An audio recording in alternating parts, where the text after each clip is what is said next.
agora é fazer uma conversa aqui, é vocês participarem, tirarem as dúvidas, conversar aqui com o Arturo e com o Francisco.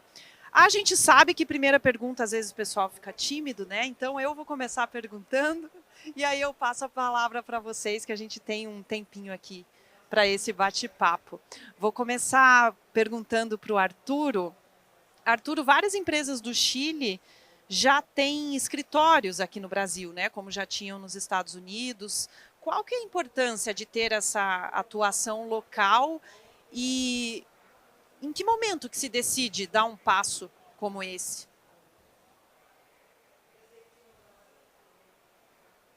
Mira, yo creo que efectivamente la experiencia de Estados Unidos sirvió mucho porque para tener una oficina local es necesario primero tener un volumen y el beneficio de tener una oficina local tiene que ver con varios factores. Uno, que al estar localmente uno es capaz de entender y percibir mucho mejor el mercado y los gustos del consumidor. Por lo tanto, tiene mejores respuestas y es capaz de adaptarse mejor a las necesidades de ese mercado. Porque el mercado son distintos. El mercado brasileño es distinto al mercado japonés y es distinto al mercado americano.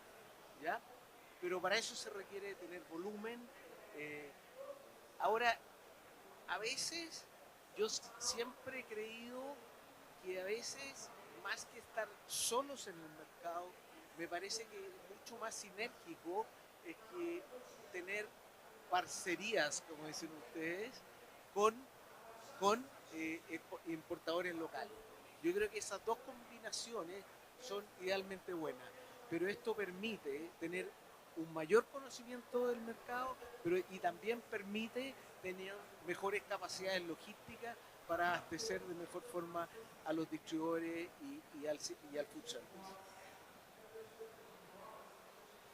Bom, e uma feira aqui como essa também, uma feira como essa super importante para isso, né? Como você mesmo falou, várias dessas empresas estão presentes aqui, né? É um excelente momento para que aconteça essa troca, né?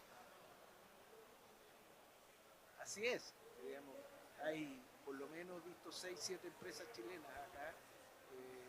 Conocemos mucho a los importadores. Yo las primeras veces que traje producto a Brasil fue el año 92, 93, y hay muchos de ellos que todavía están por aquí, así que ha habido un desarrollo conjunto entre los importadores brasileños y los productores chilenos, y hoy día hay una combinación, hay empresas chilenas instaladas acá, hay sociedades y también siguen habiendo los tradicionales importadores. Lo importante es que cada día haya mejor calidad de producto, haya mejor distribución, por lo tanto de esa forma poder abastecer bien los requerimientos del consumidor. Francisco, você encerrou a sua apresentação falando de exportação. Quais são os nossos principais concorrentes na exportação e por que a gente não chegou onde eles estão? Como é que está esse mercado? É simples. Nós começamos depois. Nós começamos depois. Essa é a nossa principal explicação. Segundo, nós temos um crescimento de mercado interno muito grande. Eu tenho 200 milhões de pessoas comendo peixe. Isso demanda uma quantidade muito grande.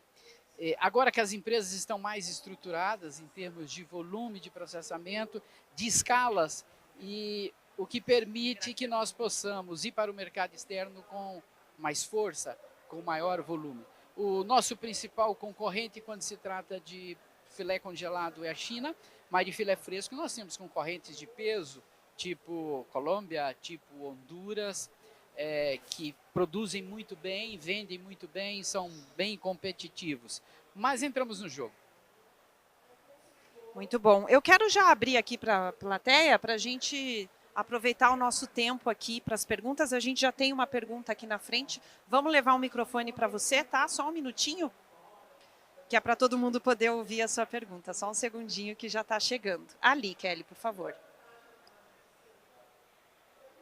Francisco, boa tarde, meu nome é Marilza, eu faço parte da cadeia produtiva da tilapicultura no Brasil.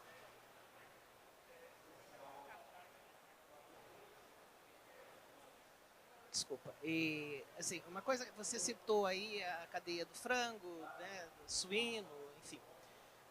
O que é necessário fazer? Porque você fala que nós temos mais de 200 milhões de consumidores no Brasil. Mas nós temos uma população que não tem acesso ao filé da tilápia, né? Porque é um produto caro. Em alguns momentos ele termina ficando mais caro que o salmão que vem do Chile, né?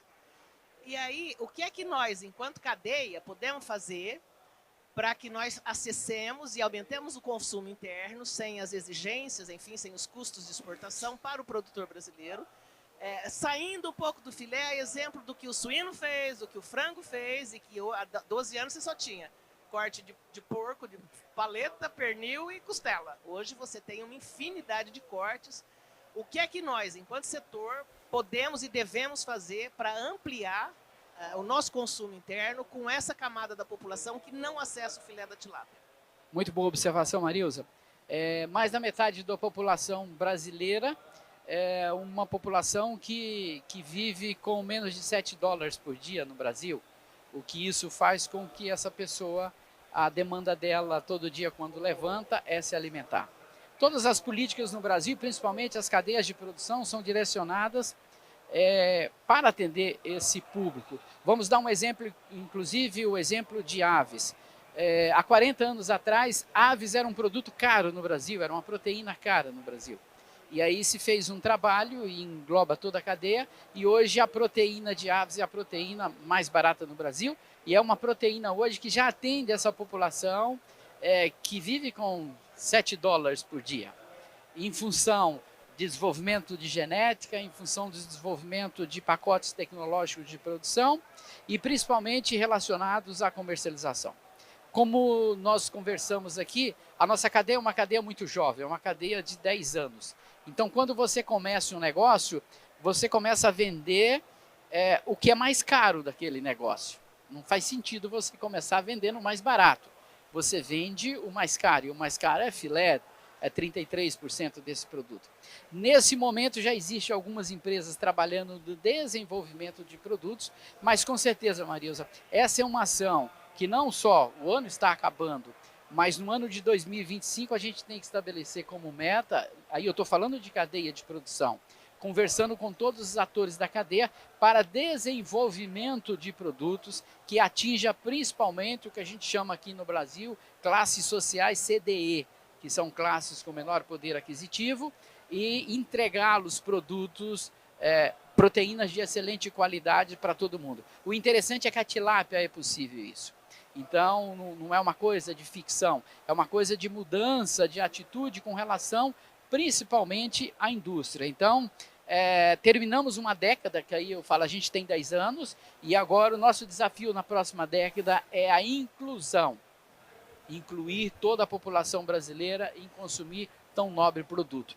Acredito que é um conceito que está se estabelecendo numa velocidade muito grande em toda a indústria, seja produtor, indústria de processamento ou as empresas que fazem gestão para que possamos urgentemente resolver isso. Afinal de contas, os problemas da sociedade são nós, sociedades, que devemos resolvê-los.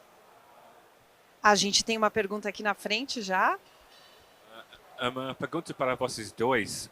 Vocês veem a indústria de tilápia brasileira e a indústria chilena de salmão, se vê cada um como rivais, concorrentes ou parceiros para expandir o consumo per capita de pescados no Brasil? Yo creo que el desafío en la acuicultura no es competir entre la tilapia, el camarón o el salmón. El desafío en la acuicultura es cómo tenemos más productos acuícolas en el mercado. Hoy día el camarón y el salmón son los más importantes y en los últimos años la tilapia ha crecido. Y en la medida que haya más productos en el mercado, mayor consumo de seafood en general va a haber. Yo no lo siento como competencia. Nosotros estamos en todos los mercados que hay tilapia. En Estados Unidos partimos solo, después llegó la tilapia a Centroamérica, llegó la tilapia de China, que es de mucho más baja calidad, que vale, no sé, $1.50 la libra, pero es que otro producto. Pero acá el punto en la acuicultura y en el mercado de las proteínas, lo importante es tener muchas más opciones de proteína de origen acuático, porque son muy pocas, hoy día son mínimas. Entonces, el desafío para Chile, para Brasil y todos los países que tenemos potencial acuícola es cómo incorporamos nuevas especies para que sean demandados en el mercado. Não é concorrente, literalmente não é concorrente. E o salmão no Brasil desempenhou um papel muito importante para nós, inclusive para o mercado de tilápia. Nós tínhamos uma dificuldade, ainda temos hoje, que é exatamente a inclusão dos jovens e adolescentes para consumir pescado. Com a rede de Japan Food no Brasil, que são os restaurantes japoneses, eles acabaram popularizando o consumo de pescado a partir do salmão. Então, o salmão desempenhou e desempenha um papel extremamente importante no Brasil para fazer novos consumidores de pescado. E, inclusive, nessa onda dos restaurantes japoneses, a tilápia hoje participa de uma parcela extremamente importante. Quem comia salmão no restaurante japonês come também tilápia no restaurante japonês. Nós temos um caso extremamente comum no dia a dia das famílias que têm jovens a partir de 5, 6 anos ou adolescentes. Festa de aniversário com restaurante. Mais de 80% dos jovens querem fazer a sua festa de aniversário num restaurante japonês, comendo salmão e comendo tilápia. Não vejo concorrente, eles são adjuvantes. Eu acredito que um ajuda o outro. A gente tem tempo agora para a última Solo pergunta. un comentario quería agregar yo. Claro, Arturo, por favor. Quería agregar yo un ejemplo súper objetivo de que no competimos, que somos sinérgicos. Francisco señaló que la tilapia ha crecido más de un 10% en los últimos años. El salmón en los últimos 2 años ha crecido un 12 y un 11%. Si fuéramos competidores, esas cifras no existirían, sino que hay un efecto sinérgico, como lo señala Francisco. 2 productos que crezcan 10% al año es lo mejor que nos puede pasar. Vamos para a nossa última pergunta. Por favor. A pergunta é para o Francisco. Francisco, nosso. Ouvindo? Vocês estão ouvindo, gente? Agora sim, né? Som. Tá me ouvindo? Agora o seu também está funcionando. Tá, Por favor. Francisco, a pergunta para você. Nós somos produtor de tilápia. E nós nos deparamos semana passada com uma grande evolução, como foi bem dita, sobre a questão da exportação. E a gente sabe da participação da Peixe BR nesse desenvolvimento. E hoje nós queremos ver também, em relação, como a própria Marisa falou, sobre o segmento, o que a Peixe BR visualiza de facilitação para nós produtores, exemplo de uma GTA, a facilidade e acessibilidade, porque tudo isso impacta, vamos dizer, no resultado final. Então, assim, hoje a Peixe BR tem algum ponto específico para facilitar também o produtor, né, nesse sentido? Olha, como eu falei no início, a Peixe BR acaba sendo um guarda-chuva, ok? De vários segmentos, de produtores, indústrias de genética, indústria de ração, ou seja, cada um tem suas demandas específicas, tá? Mas quando se soma o setor, você tem determinadas ações que impactam diretamente todo o setor. Um exemplo, se eu aumento as exportações, eu mexo com o mercado e efetivamente vai ter ganhos no mercado inteiro. A gente trabalha exatamente quando se trata de ações setoriais de uma maneira bastante específica. Eu vou dar um exemplo para você.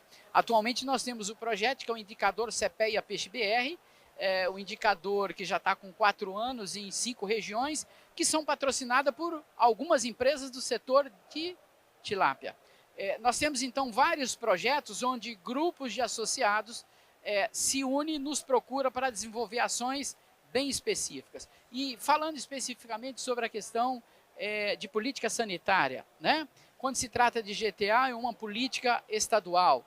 Mas o que nós estamos fazendo nesse momento, e inclusive aqui nesse momento nós estamos com uma presença, não aqui nesse evento, mas na feira, do secretário adjunto de Defesa Agropecuária do Ministério da Agricultura, onde nós estamos fazendo uma ação com o atual governo, no sentido de capacitação e treinamento das secretarias de defesa agropecuária dos estados para que possam se aparelhar na questão do GTA.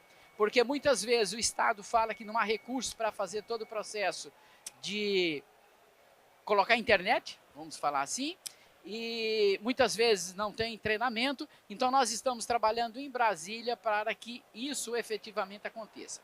Agora, questões pontuais de alguns estados, a gente acaba indo lá conversar. Vou dar um exemplo, temos aqui inclusive o stand do estado de Rondônia.